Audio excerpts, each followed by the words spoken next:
Some contractors ignore the drip edge, but a drip edge is critical for a few reasons.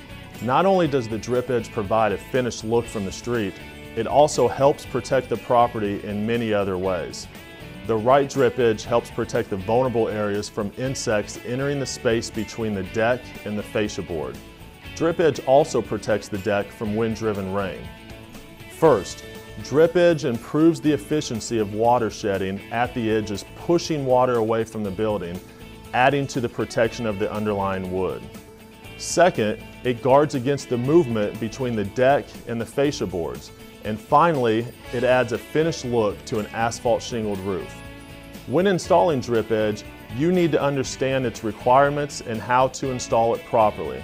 Now that you understand the function of the drip edge, let's take a look at how to install it. There are 4 requirements for drip edges. First, the drip edge must be corrosion resistant. Second, the drip edge should be applied directly to the deck along the eaves, and then underlayment should be placed over the drip edge. Third, a simple but critical step on the rakes. Drip edges are applied on top of the underlayment to keep wind-driven rain from reaching the deck. Fourth, whether code requires drip edge to be placed over or under the underlayment, drip edges should be nailed as needed to hold it in place. Keep in mind, some local codes may require that drip edge be installed over underlayment and cemented at the eaves.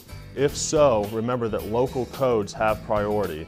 And remember, for drip edge to be durable, it must be 36 gauge or heavier. Aluminum or galvanized material is best.